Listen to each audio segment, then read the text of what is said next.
Welcome, everyone. I'm so happy to be here with you today. This is a very, very special day because we are all welcoming you in this Saturday, the last day of the Global Pro Bono Week that we celebrated this year with the Global Pro Bono Network. And this is a very, very special table. We have already the table of Latin America, and we have a surprise because we are organizing something that we have never done, and apparently it's going to happen, a table from Africa. So that is going to be amazing. But right now, having this table about what is going on in Asia is really important. We have news. We have been listening to the different kind of situations that they have been happening all around. So it is going to be amazing for us to learn from all these amazing intermediaries. So I'm very, very happy to welcome you all. And of course, this is going to be a very interesting conversation. So thank you very much. And I am going to pass it to Ikuma for Service Grant. Thank you, Ikuma, for being our host today. Yeah, thank you again from my side as well. And very nice to meet you all. And this is, I think, a very good moment, great moment for everyone to get to know each other. And it is really small, only 1 hour limited session, but we can. This is a kind of beginning of our kind of network or communications or ongoing communication for future. So let's start now. And today, well, I think the plot of this event is kind of very simple. Just share your stories up to now and what you are doing and what is new for you and things like that. And thank you very much for most of you to fill in the kind of slides. And maybe I'm going to show the slides, and maybe you can follow it. And before I start, let me introduce all of you. And here is the slides. Okay, so the title is the latest updates of pro bono models and programs. How has pro bono evolved during pandemic in APAC regions? And today the panelists, for example, I'm going to call Vijaya Balaji from Toolbox India. Thank you very much for joining. And Michael Tse, Senior Advisor, Asian Charity Services. Thank you very much. And Shilpa from Pixela Global. Thank you very much. And Priyanka from ID Volunteer. Thank you very much. And Kenhi from APAC. Thank you. And myself, Service Grant Japan. So we are from India and Singapore and Hong Kong and Japan. So it's quite Asian-wide, great event, I think, today. Thank you. So, so from now, as a kind of host, I am going to give you maybe 5 minutes talk about Service Grant Japan. So everyone give like 5-6 minutes updates of yourself, and then the rest of the time we can do some Q&A sessions, and so hope to be very fun for everyone from now. Thank you. So okay, I will start. The Service Grant Japan, yes, we are of course situated in Tokyo and Osaka, and we have been running since 2005, so it's been like 18 years now. And when we started, the number of the projects is like 3 or 4 projects per year. It's a really small organization, but now the number of the project is increased, and then last year was this is a maximum number, and it was 222 projects per year. So it's getting bigger now.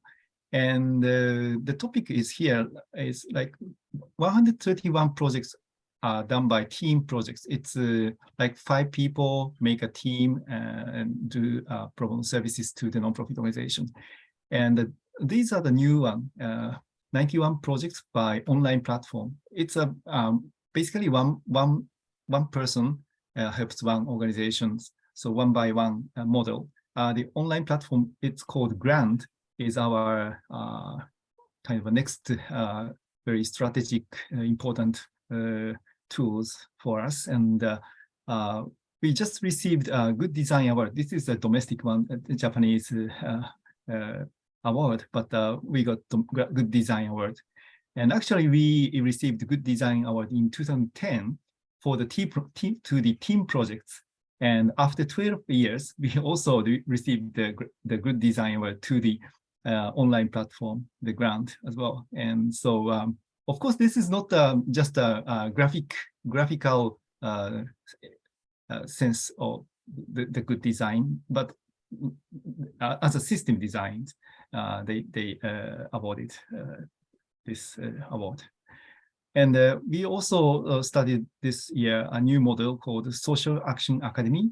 Usually the problem project is helping some nonprofit organizations, it gives some support to the nonprofit organization. But there are kind of numerous organizations in the social field, and only one by one support is kind of never ending. There are too many organizations to help, I would say. So the idea of the Social Action Academy is a kind of a sector-wide to provide some sector-wide solutions to the nonprofit field. And this year, we started a kind of a social research program inside this academy. And the pro bono worker make social researches in the kind of topics like in the food bank system, why the donation of food is not increased very much, and the pro bono worker make a research about like questionnaires or interviews to the corporations or questionnaires to the food bank organizations or things like that. And so then we are expecting to have some kind of social, so sector-wide report from the pro bono workers, and it will give some impact, not just to only one organization, but also a kind of the food bank for organizations in the food banks. So this is the way we are trying to do it. So it's still on the kind of trial phases, but yeah. So we are making always making some challenges to make a new models or to innovative models, and so this is one of our challenge right now. Okay, so 5 minutes already passed, so I'm going to pass my turn to the Ken from Impact, and so please go ahead. Thanks, Ikuma. Yeah. Actually, I do have some questions for you, but I think we'll run back to that at the end if we have some time for everyone. Right? I think so. Okay. Yeah. Thank you. Yeah. So hi everyone. I'm King Hui. I mean, if the name is difficult for some, Ken will be okay as well for me. Right. APAC Singapore, we're a social enterprise. It's our 11th year now. And so I think just a quick update. This year, we have been awarded with the President's Volunteerism and Philanthropy Awards under the City of Good category. This is the highest accolade in Singapore. It's a local award that recognizes various categories. It recognizes individuals, it recognizes companies. And for us, we have been recognized for impactful partnerships together with corporate partners that we bring together for pro bono or skills-based volunteering projects. Yeah, so our partner this round that have shared this honor with us is Credit Suisse and P&G. Yeah. So they have been running with us close to about 250 pro bono programs, right, across the last 2 years. Yeah. And it has impacted a lot of the social enterprises locally and charities locally as well. So it is a good booster for us, and after a good decade of work in pro bono and skill-based volunteering, we're finally seeing some results, and that helps us to grow bigger as well. Yep. Another quick update for everyone is that we're starting to work more closely with our Singapore government, and we're bringing skills-based volunteers to young people who are innovating on social projects on the ground to impact local communities, right, across different social causes like environment sustainability, supporting vulnerable groups, inclusivity, and mental well-being. Right, so this year we are running this program. It's a 12-month-long program that engages up to 450 young people who will be formed into teams of 5, and each team will then design and execute their own project with grant money from the government, National Youth Council in particular. And we are supporting the skills training. We're bringing in the skills-based volunteers to do consultations and providing mentoring support for each of the team. The last part to highlight to everyone is that not just with the young people, we are also working very closely with our government agency who oversees the charity sector in Singapore.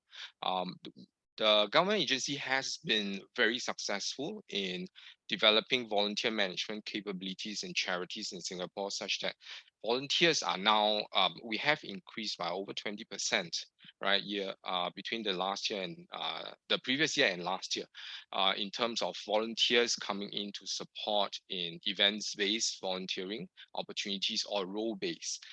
What they are now starting up for charities in terms of developing their capacities is in terms of skills-based volunteering. So how do the charities, how are they able to curate their own skills-based volunteering platforms, design their own pro bono programs?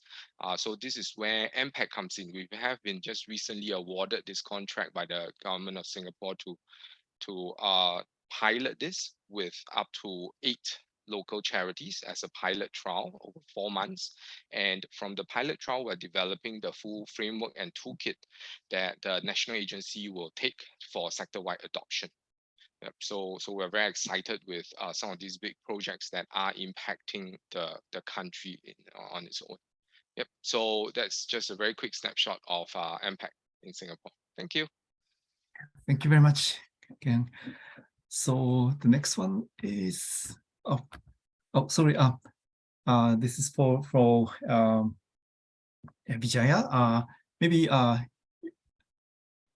you don't have to use this, so please just go ahead. Yeah. Thank you. So very quickly, I think Toolbox completed 10 years in 2021, right?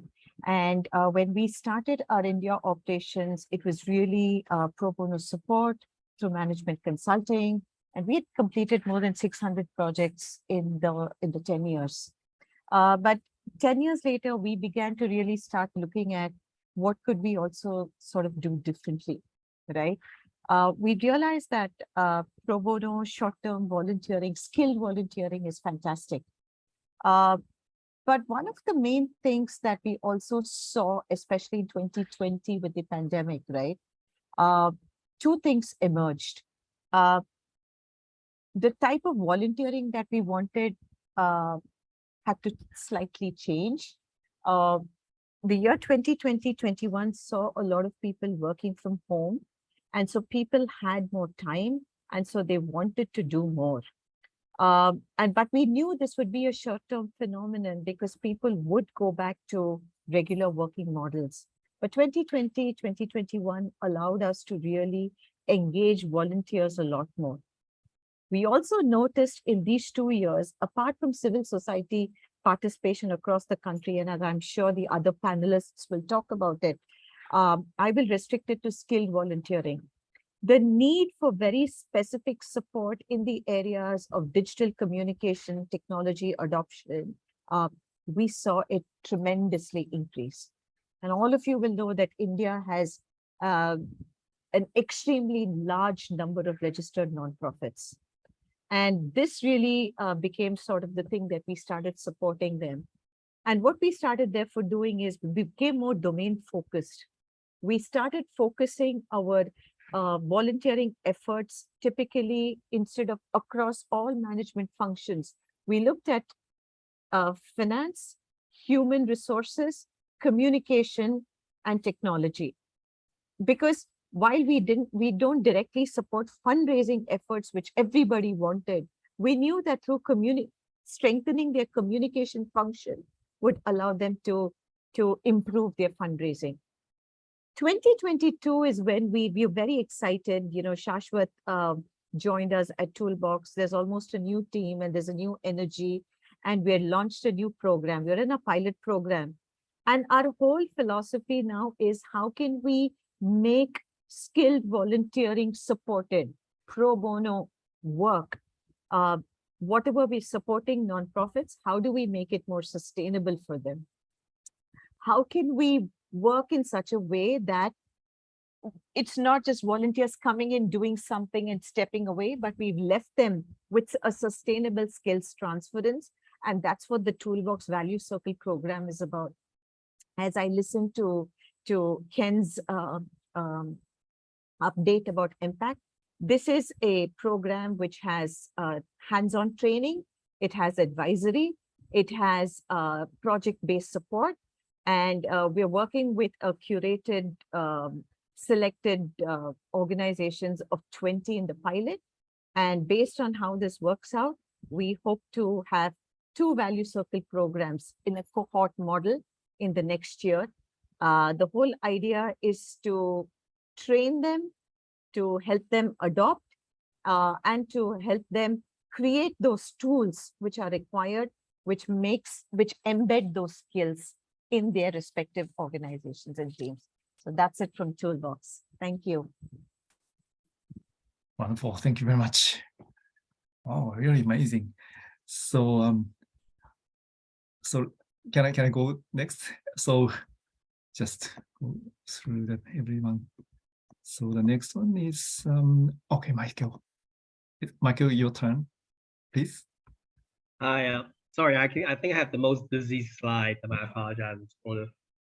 Well, I mean, you know, this is the slides about the 2021. You know, as you know, that COVID is a challenging time for everyone. It's interesting thing, like Fiji said, that we saw a similar phenomenon in Hong Kong, is that the number of volunteers available actually went up. So we see that 2021, you know, we have 20% more volunteer hours than previous years. And the observation that we had was that all the funding community, both private, corporate, you know, has been responding to COVID. And we, you know, a lot of NGO actually experience, particular large NGO, you know, those who have the last mile, I maybe stress that, actually has increased in funding. All right. So, you know, we're fortunate that, you know, in 2021, we still able to deliver, you know, fair amount of work to the community, NGO community. And you see a figures there, you know, 194 volunteers, you know, more than 4,000 hours, and we were able to serve 200 NGO. You know, our ACS model probably a bit different than many of you, is that most of our funding come from private foundation and donation. You know, we don't have too many corporate programs, you know, where we actually got funded by corporate to create program for the corporate volunteer. Actually, majority, right now we have about 1,200 skill-based volunteer database that we work with. Majority of that through word of mouth. So we're kind of different than you. And then, our core program basically is 4 major core program: Ascend, Sprint, and the Engage and Ignite. All of them are designed to have different kind of a different length of engagement hour for volunteer. The Ascend is more like helping NGO to do strategic planning, fundraising strategy, and board governance. It's a longer engagement model for a volunteer through a time of about 9 weeks or so. Okay, and then during COVID, I think that went down a little bit. Okay, we see that during COVID, I think that the micro volunteers and people tend to want to volunteer a bit shorter term. So our sprint, which is like similar to done in a day, I take a lot of steam. Okay, and then when we convene about 25 so NGO, about 50 or 60 volunteer for a day to try to address, you know, or train them in one particular problem or issue that they are most concerned about. Yeah, and that actually went doing quite well during COVID. The other one actually, you know, to second what Vijay is saying, digital communication everybody needs that. So the third program we have is called Engage. We train over 200 NGO how to leverage to make quality storytelling digitally, making video. So that's become very, very popular program. And the last and that's a medium engagement model, right? And then the last one is what I call a nice seminar series for very 3 or 4 months. We'll engage about 60 NGO leaders to get together, and we will train them on emerging topics like smart fundraising, funder due diligence, how funders look at the organization, how they award funds and so forth. But that's been very successful for the past few years as well. But one of the things that we're doing more and more as a result of the COVID is that we see the importance of community, right? And so we actually, create what we call a community support platform during COVID, where we make available, NGO that want to list their needs, fundraising needs, resource need, into our platform. We call it Support Our Champions. We have over 100 NGOs sign up for it, able to raise some funding and both resource, donation in kind, and money to that platform, and multi-million dollar Hong Kong, right? And the other thing that we able to help is to create more sector-specific community gathering, like education, environment. These are breakfast settings. So we'll convene, 10 or so NGO to talk about collaborative opportunity, talk about their challenges. That's getting a lot of traction as well. Okay. And the other thing that we've been doing, we found very successful because through our long history of working with the NGO community, also with the funding community, mostly including both private funding and corporate funders, we have a very trusted relationship with both sides. So we're able to, correlate, navigate some cross-sector, gathering. We are very issue focused. For example, the last we worked on was one is the active aging. Okay, we're able to convert, 8 funders and come up with 22 ideas from the NGO community, to really make the sector more vibrant. The other we do is like Mind Matters, mental health. Okay, partnership with a private bank, and we can engage, more than 200 NGO leaders, and come up with about 78 new ideas, and then attracting 32 funders to join the partnership, And then last but not least is intergeneration, and the youth, how do they communicate, right? And then we're able to get 2 pretty sizable family foundations to work together, and attracted more than 100 NGOs, and come up with 38 or so new project idea, and also attracting another 34 or so other foundations to participate and look at their proposal. So we feel very excited about trying to be both in terms of capacity building and also be a community connector in Hong Kong in this challenging time. That's the update. Yeah, very impressive. Still the kind of social sector in Hong Kong is, I would say, still very strong and powerful, and also the corporation or private. There are so many. It's very vibrant because of one of the most expensive real estate, in the world, and also the higher Gini coefficient in the world. So more than 25% of people are below poverty line. So so it's not a challenge, and but the government and also a lot of the one of the largest funder in the world, Hong Kong Jockey Club, which is top 5 funder in the world.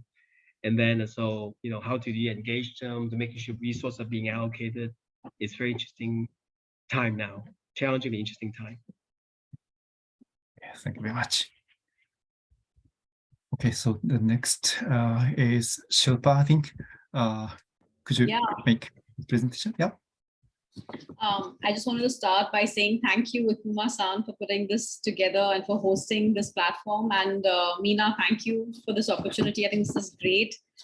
I just think for us, I mean, the focus of my slide and in terms of, kind of giving a snapshot was for 2021, 2022. And, we're basically looking at a time where we're coming in from a pandemic struck world into things opening up. And that transition was taking place over the last year from 2021 until now.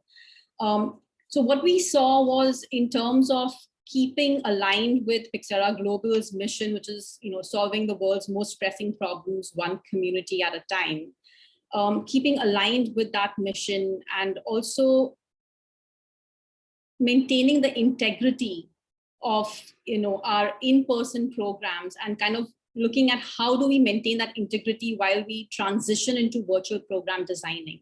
So that was very key to us.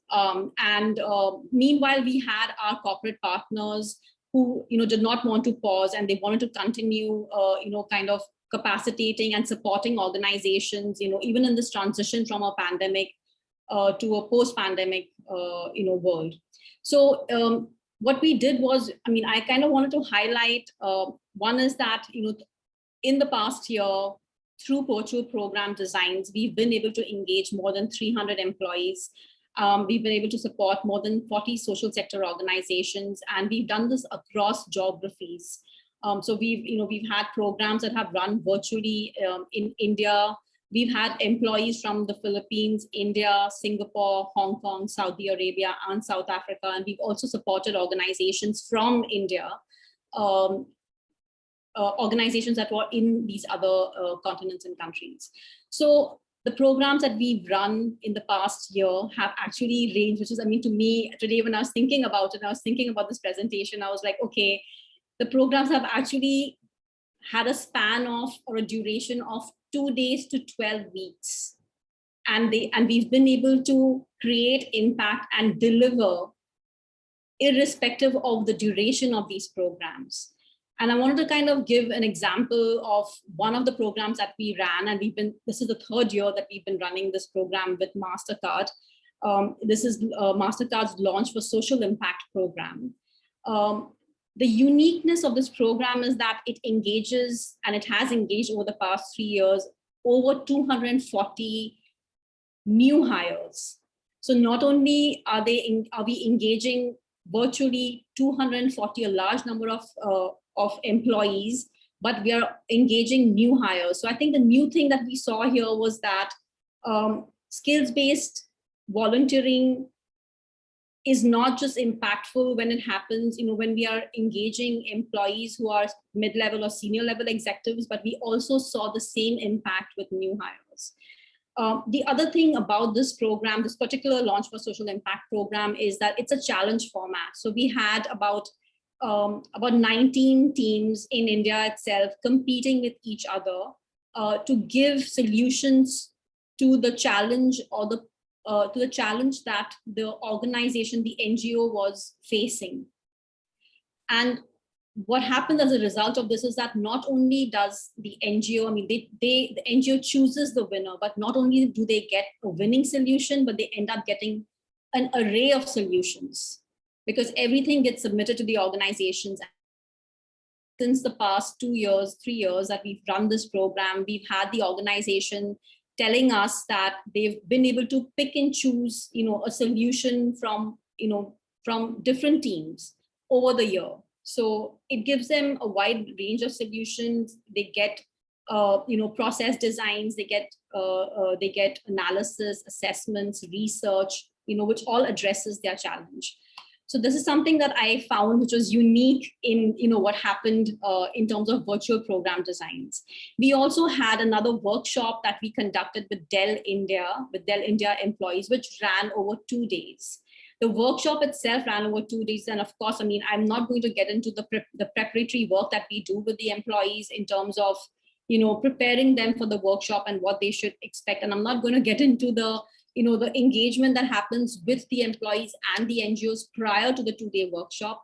But this workshop ran for 2 days. There was, almost in a hackathon style, where the challenges that the organizations were facing were submitted earlier, and the teams were able to brainstorm the solutions with the organizations over 2 days.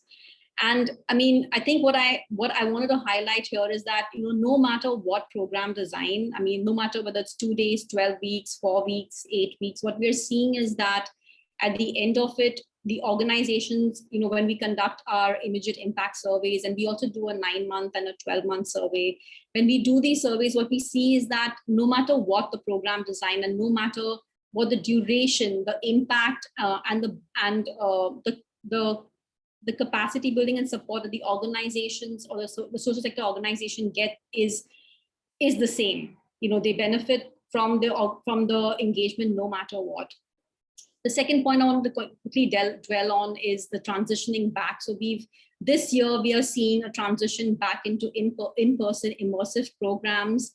And these programs, again, I mean, whether it's a virtual program or it's an in-person, in a hybrid format, whether it's a virtual or transitioning back, what we wanted to basically maintain, and in terms of that, is the transformation that happens, and this transformation happens as a result of a virtual programming for employees and for the social sector organizations. And we've also seen the same in-person hybrid models. And this year we have 2 hybrid models that we're running. And when we say hybrid, we basically it's a blend of virtual programming and in-person, where we have the kickoff or the launch in an in-person format. The teams transition into a virtual format then, where they continue to work with the organizations virtually, and then they come back again in person to hand over and do a deep dive into the deliverables. And if there's any training that's required, they do the deep dive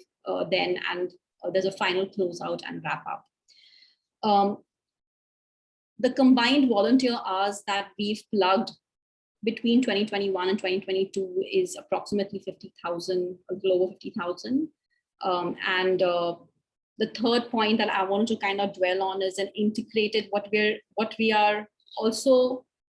as an organization, where we've moved towards an integrated approach across practice areas. So Pixera Global, yes, does have global pro bono as a vertical and as a practice area. We also have an advisory. We also have strategy and innovations. But what we're doing now, and what we've been doing actually in the past year too, is that we're looking at an integrated approach. And when I say that, it means, and as an example, I'm going to share an example here, is that we ran a community-based project with John Deere in Rajasthan for about 8 years. The project was basically called Jiva, and it worked with the farmers, women and male farmers across 26 villages. And it was a holistic approach, in terms of that community development project. But what John Deere also did in terms of, in trying to get more visibility towards its work in the community, they basically had their employees integrate with the community development program and provide skills-based volunteering. So basically, we had teams of John Deere employees from John Deere India coming into the project and working along with the Jiva team and contributing towards a challenge that the team had been facing within the community. So for example, one of the projects that they did with the community, where they lent their skills and were able to basically create do a knowledge share, was on financial literacy, and basically what that means, because there was a challenge around and from a cultural perspective too, there was challenges around a lot of the farmers being in debt, and how do you balance that out? What does it mean? How do you basically look at the scale in terms of debt, in terms of credit, and also looking at building a game through which the women and men farmers could understand financial literacy better and basically learn as they played. So that is basically, we're looking at an integrated approach where we're not only working in silos, that global pro bono or pro bono skills-based volunteering does just that, but we're basically trying to, we're approaching it from a blended perspective and, an integrated perspective. So I wanted to just, that is a quick snapshot. I'm going to stop. Yeah, thank you very much.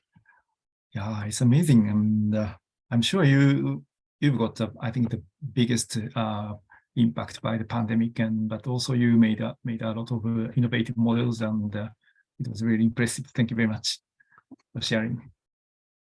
And finally, go to Priyanka from Volunteer. Can you please start? Yes, thank you, Kuma-san, and hello, everyone. Okay, so to start with, the pandemic obviously made us learn so many new things and helped us evolve in a lot of different ways. One of the things I would say would be in terms of the virtual volunteering. And as we all would agree, since the time when I volunteers started in long back in 2001, we have been trying to push skill-based volunteering, and it has not been an easy thing. Of course, there are a lot of volunteers who wants to share their skills, but there are not necessarily they would be able to commit that much of time, and sometimes the hands-on volunteering seems much more fun and interesting. So all those things are always there, and considering that we are an organization who do a lot of large-scale volunteering, it obviously gets somewhere we find it slightly difficult, though over the years we have designed so many skill-based volunteering programs and have engaged a lot of volunteers. However, it was during the pandemic when we suddenly saw this spike. All of a sudden, because now everyone was, sitting at home and working from there, they were more inclined towards virtual volunteering. And there was a lot of skill-based volunteering, which was more of a requirement. It definitely helped our nonprofit sector in India to get equipped, and get, speed up and take up the, get comfortable with the digital world. Before pandemic, I'm sure if we would have asked them to have a virtual meeting over Zoom, it would, they would make all kind of excuses to avoid, and, would have obviously preferred an in-person meeting. But during pandemic, obviously we didn't have any other option. So we went into this, everyone got comfortable with Zoom, and a lot of sessions were happening. A lot of activities all started happening in virtual world. And just obviously they picked it up a lot faster, I would say, than I would have, or some of us would have expected it. I would say almost 70 to 80% of the requests that we received from our network of 500 plus NGOs were mostly around communication. It was also because for a larger period of time, they were not a lot of programs were happening on the ground, and this was the time for them, to work on their communication materials, on their website, social media, and a lot of other things. So that's why that also could be one of the reasons that we got a lot of requests all around skill-based, all around communications. And obviously we utilized it all with support from all our corporate partners, engaging all our employee volunteers and individual volunteers in supporting all these programs. Some of the few things which I want to share today is, one is the virtual skill marathon. Skill Marathon is a done-in-a-day project that we have been doing over years. We have been doing this in person, mostly at the corporate premises and at times at NGOs premises. However, when doing this virtually was a little bit tricky, but we did a try. And in 2021, in April 2021, we were able to successfully execute it with help, and only individual volunteers were engaged in this skill marathon, not along with the corporate, but we just did it with our individual volunteers. We were very happy that we were able to successfully do it in a one-day time on Zoom platform, and it went well. And since then, we have been doing this with our multiple other corporate partners virtually. Now we are again, kind of opening up to do it on the ground. But yes, in last 2 years, we have done around 5 to 6 virtual skill marathons. Other than that, of course, there has been multiple activities with beneficiaries, which are mostly, a session kind of activities where the volunteers get involved with the beneficiaries of the NGO, which could be either the NGO staff, their teachers, or sometimes the students, or their actual beneficiaries with whom the nonprofit is working. Depending on their requirement and depending on our volunteers' profile, we work around it. We try and see where it does it match, and then accordingly design these programs, and have been, doing all these virtual activities with beneficiaries. There has been a few activities which are without beneficiaries, because we had to look for those volunteers who probably wouldn't have exact time to devote, but maybe work on odd hours, or may have spare time and odd hours, and might not be able to come at a particular time. So we did design a few activities which were something which they can pick it up and do it whenever they have time, and they not necessarily need to rely on us or any other entity. We obviously shared certain documents with them to help them do these activities. So that was some of the key things with regard to virtual volunteering that I wanted to share. The other 2 points that I want to share are something which we just, which is recent to us, which is happening this year. First one is immersion of corporate volunteerings. We have put together this initiative, which is like a 4-step project. And as of now, we are doing it only with highly skilled senior leaders who are ready to devote a good amount of time towards volunteering. And in very crisp, I would say that, this is something where we take the volunteers to a community or maybe an NGO center. They get to interact with the NGO, they see their work, they actually participate, they will ask all kinds of questions which they might have. And it's more like a journey and an experiential journey where they actually try and live the life of that NGO and NGO staff. This kind of help us, and we are trying to make them more empathetic towards the NGO and the cause. And then we sit together with each of these volunteers, understand what were their feelings, what is that they can do for the NGOs. Of course, we work with the NGO to understand their needs and requirements and how this could be, again, bridged and mashed together. And then we expect these leaders to work on these projects for a short duration of time, maybe 2 months or 3 months. As I said, it's a 4-step process, and I won't get into the details because it will take a lot more time. But we are really proud of this initiative, and we are doing it currently with one of the corporates. It's not completed yet, and we did a slightly different version because sometimes we need to make certain tweaks. So we did a slightly different version with another partner, which was quite successful. So that's one of the initiatives. And another one I would want to talk about is 100 Volunteer Leaders initiative that we are working on right now. We have designed this Volunteer Leaders program. We aim to train and nurture 100 volunteer leaders who would be working further with 500 nonprofits. Each volunteer leader would be working with 5 different NGOs. And that's how supporting and guiding 500 nonprofits. Would be engaging many more volunteers under them. These volunteer leaders would be engaging more volunteers under them. And we have put together the plan. We are working towards fundraising for this initiative. We have had few very generous donors who have agreed to match the amount that we are able to fundraise through our crowdfunding process. And we are looking forward to this initiative. So yeah, these are the 3 things which I wanted to share today. Yeah, thank you very much. It's impressive as well. Okay, so there's 12 minutes left. So please give your question to anyone, or so please just give your question to someone. Yeah, well, I will start because I have so many questions. And first, congratulations. I'm so impressed of seeing all the kind of different things that you are all doing. So it has been very interesting to know what Latin America was doing, but also what Asia is doing, well, the APAC region. And I listened to things that are really, really important, because you're enabling also many of you other organizations and doing different kinds of the academy, the training, etc.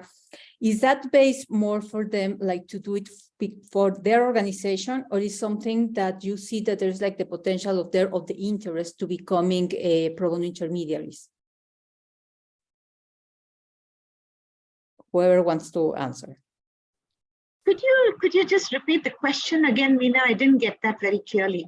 Yeah, I have seen that many of you have been doing training to other organizations about how they can improve their volunteer and still volunteer programs.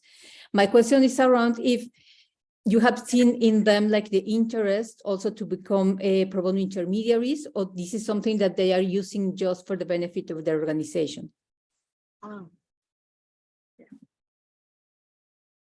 So I'm going to have to transition onto my phone in another 5 minutes. So I'll just quickly give my 2-minute comment on this and then hand it over to maybe Shilpa and Priyanka and the others.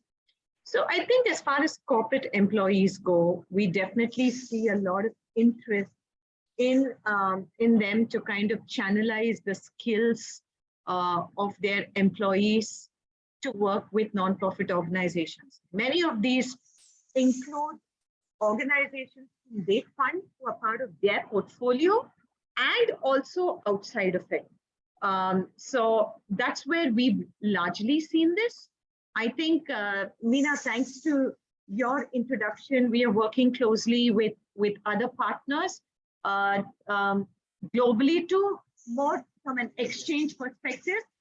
But as far as intermediaries go, I will let Shilpa and Priyanka add more to the India context.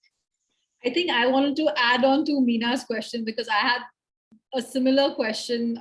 And I mean, I was actually thinking of what Ikuma-san said about the Pro Bono Academy, right? And basically where nonprofit volunteers come in for training and for skill building. I think my question was similar to Meena's, is that a need that you've seen from the nonprofit side? I mean, is that coming up and that's the reason why the academy, how did you conceptualize the academy?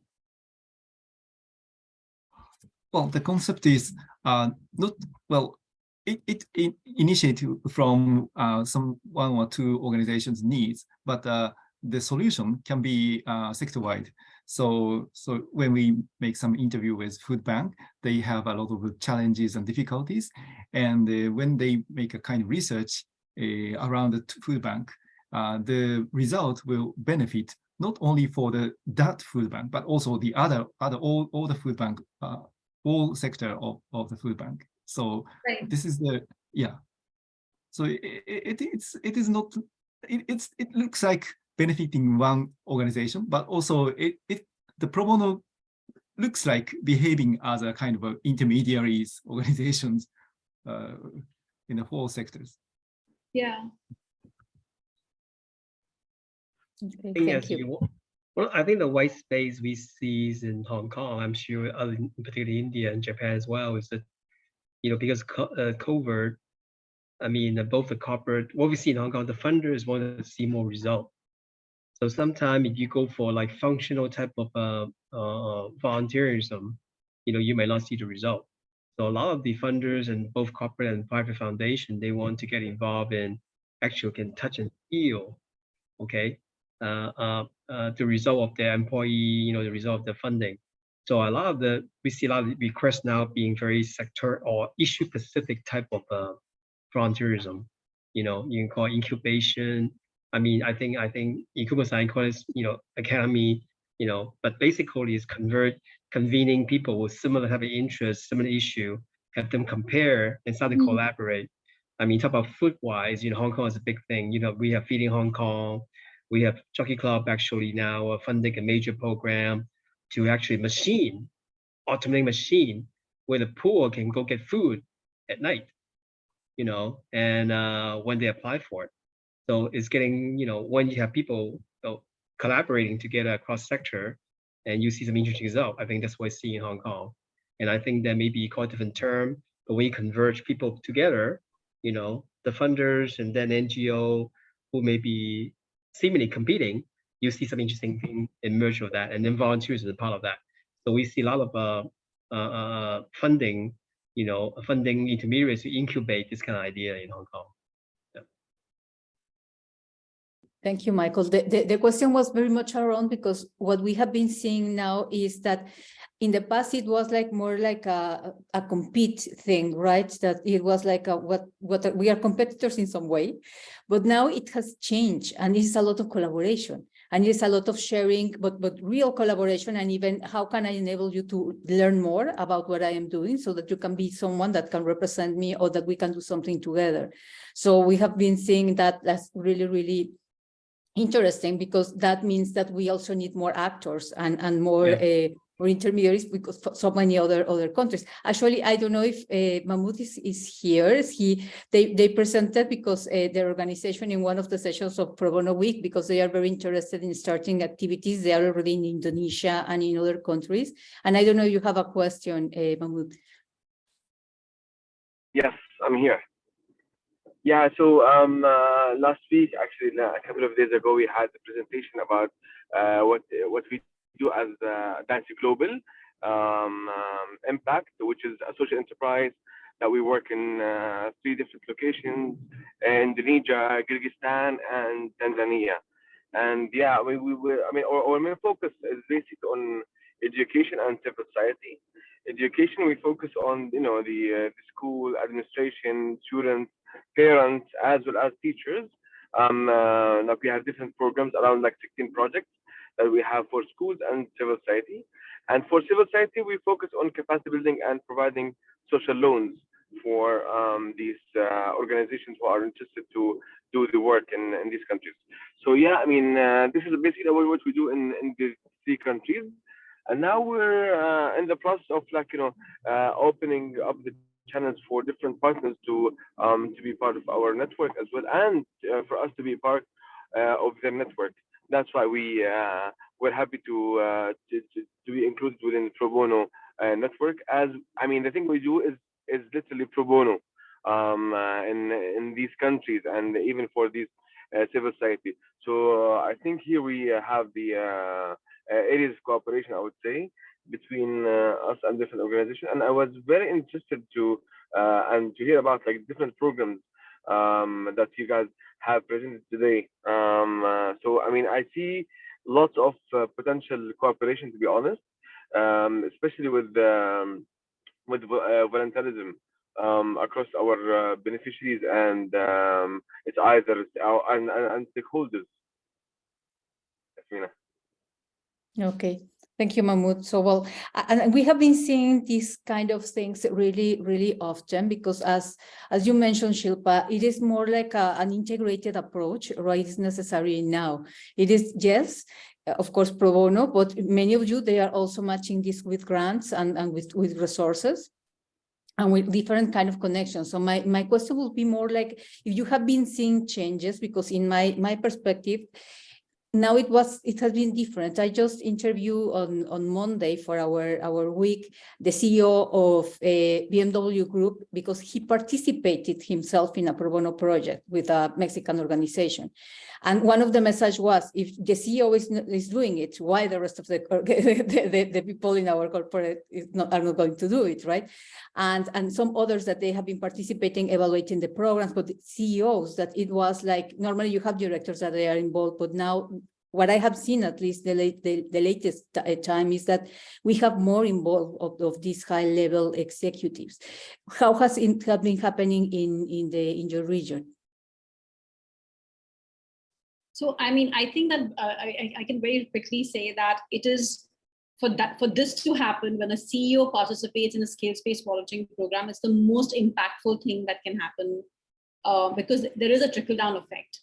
99.9% there will be a trickle-down effect, and we've seen that with our partnership, whether it's John Deere, it's SAP, I mean, our multiple partnerships. It's always the top leadership, if they are involved, if they have their skin in the game, it will all, it'll kind of trickle down, and they'll want their employees to be involved. And we saw that this year with one of our, with 3M, we had the leader, the person who heads CSR for 3M India. She went as a participant, and she's come back, completely transformed. And we've had another person who is, who's shifted corporates, but when she was with another one, with GSK, and she was part of a program, she came back completely transformed, and with the belief and the understanding that this works, that there is something about skills-based volunteering, the fact that it's not transactional, it's transformative. I think that entire belief just sets in. So, and I'm sure that Priyanka can talk more about it because iVolunteers, kind of doing just that is, trying to target that top leadership and create that transformation. Yeah, I too wanted to add a little bit to what Shilpa was saying, because in our earlier projects also, which is like one of our initiatives, which is Whiteboard, which we have been doing over years, where we engage senior leaders. And the recent one, which we just started with immersion. Again, now that we are engaging the senior leaders, this is what we are trying to do. If we are engaging the topmost, the top people from the company, of course, it has that trickle down effect, and other employees will get motivated and would want to participate. So when we did this, a recent immersion, which we did with Allianz Technology, the MD and couple of other, department heads were part of this activity, and they came down to visit the center. Of course, there was a lot of, questioning and a lot of curiosity in the company itself. And then there was like a discussion hole going on, a blog written on it for internal information, inspiring all the employees and, all the potential volunteers to come forward and work on some of the projects. So with this, we too are trying to do this, and yeah, it definitely works a lot. But Meena, if your question is here. Sorry, somebody was saying something. Sorry, Shilpa, go ahead. I was just saying that, Meena, if the question was, are CEOs in India coming down and doing this voluntarily? They're not. I think it's more about, trying to basically make them understand and having them be a participant in this immersive experience. And, the way iVolunteer is doing, and kind of, letting them experience it. That is what's happening more now, because there is a trickle down effect, but on their own, I don't see that happening. No, so I think what Shilpa is saying is some of the experience that we've had ourselves, Meena. Definitely, a business leader has the stature and the title and the position they carry definitely lends to influencing a larger group of individuals in an organization. And I say, why not? Use the title, use the influence if it's actually going to get more people, because ultimately what you want is the skills, right? You do want to channel those skills.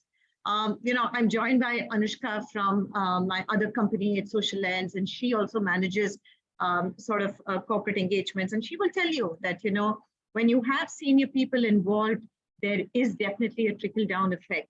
And I think that's one thing, that's a good way to start. I think one thing that I will call out is that, volunteering is hard, right? Volunteering comes when ideally anybody, irrespective of the situation they're in, they'll want to volunteer. We want it to be that intrinsic, so part of their DNA. But we also have to understand that when there are certain market forces which bring in a certain amount of insecurity in their day jobs, there are transitions happening, it makes it difficult. It becomes difficult. That's a challenge that, it's my opinion, it's been a little bit in our experience that we've noticed. We've also seen 2022 to be the year when a lot of individuals wanted to make up for the lost time of 2020 and 21. So everybody's out traveling, everybody wants to, accelerate the pause button, which they feel their life has been on.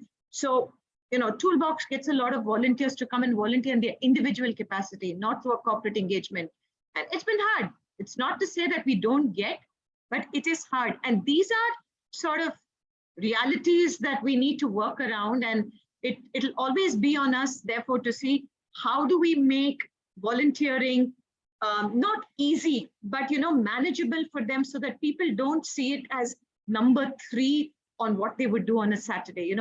My constant message to my Toolbox volunteers is, if what you do with Toolbox on a Saturday is number 3, it's not going to work. For 2 Saturdays in a month, what you do with Toolbox has to be number 1. That's what I would say. I could be wrong. I leave it to the very esteemed co-panelists to disagree or agree. I'm also just going to log off now and log back in through my phone. Please excuse me for 2-3 minutes, but Shashwat is there on my behalf. I'll be back. Thank you. Thank you, Ihaya. And I think, Ken, you have something, so a good experience there, right? Yes, yeah, thanks. I was just also sharing on the chat that through COVID, we are also seeing quite a bit of our corporates coming to us and asking us to pivot from in-person volunteering pro bono sessions to virtual, and we've done that with them. And so one of our key programs, which is a mentoring program, which occurs over 6 months, putting C-suites together with social enterprise leaders who are in Singapore normally with early 20s, right? Or charity leaders who are a little bit older. And I think that engagement, even though it was virtual because of COVID, allowed a lot of transfer of personal experiences, learning, their own learning as C-suites, right, to the younger next generation leaders. And I think that helps also for them as C-suites to realize that, hey, I can do this without actually having to spend a lot of time on the ground. And so that trickles down, and a lot of our pro bono programs have been activated because of some of those efforts, where then they'll ask some of their marketing people, HR, or even IT tech, digital people to come in and offer skills virtually. And so through COVID, that has been occurring a lot in Singapore. Yeah.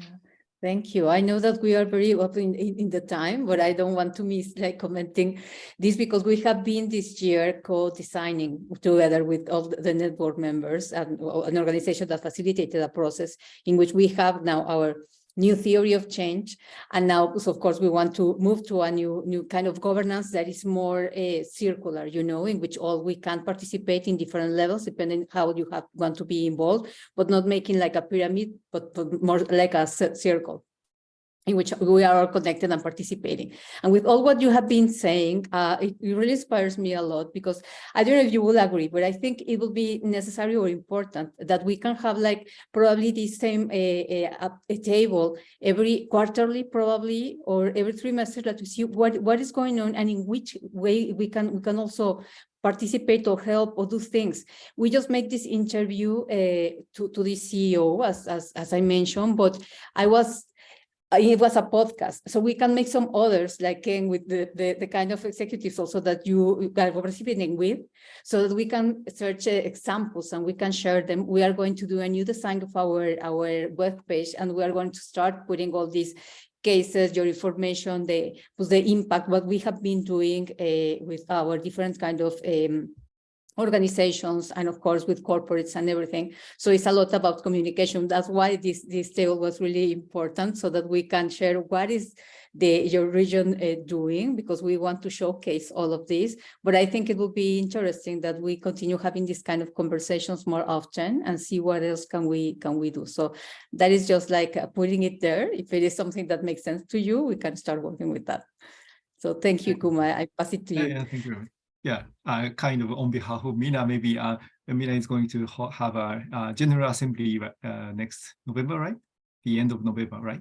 So I mean, you all are welcome to join the General Assembly. I mean, I think, yeah, so please join us. And the also, 18.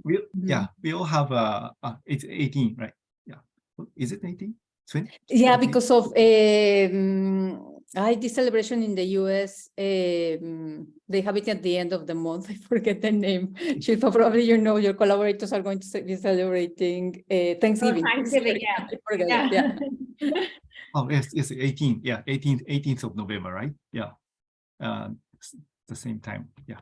Okay, and also we all have like an email address. So if you have any specific question between each other, maybe you can send, and maybe for example, I personally interested in the Ken's youth program, and also, so I'm going to send some question to you and something like that. So let's keep in touch. And also we actually have a Slack as well. So I'm going to invite you all to the Slack, and Slack is quite inactive right now, but we can make that as a tool for our communication. The APAC table. Yeah. And just last one, I am going to start a kind of crowdfunding for the next year's Global Pro Bono Summit. Actually, I'm not sure it will succeed or not, or maybe I don't know. But if it is okay, yeah, try to make it the summit next October, maybe. In Tokyo. I'm not too sure. Yeah. I mean, we start this November and until December. So just hope it will succeed. Okay, that's it. No, will be great, Ikuma, so that we can have in the region again the global summit. So of course, and please participate. Let's make this together. Let's make this happen together. Excellent. So Okay, thank you very much for all of you and to joining the tonight's session, and let's keep in touch, and yeah, and hope you have a very good weekend, and thank you very much. Thank you. Thank you for being here today on Saturday, and for the people that they are going to be seeing this, thank you for seeing this, and we will continue in touch. And well, this is finishing our Global Pro Bono week. Thank you. Thank you, everyone. Bye-bye. Thank you, everyone. Bye. Bye. Thank you, everyone. Thank you. Thanks a lot for being here.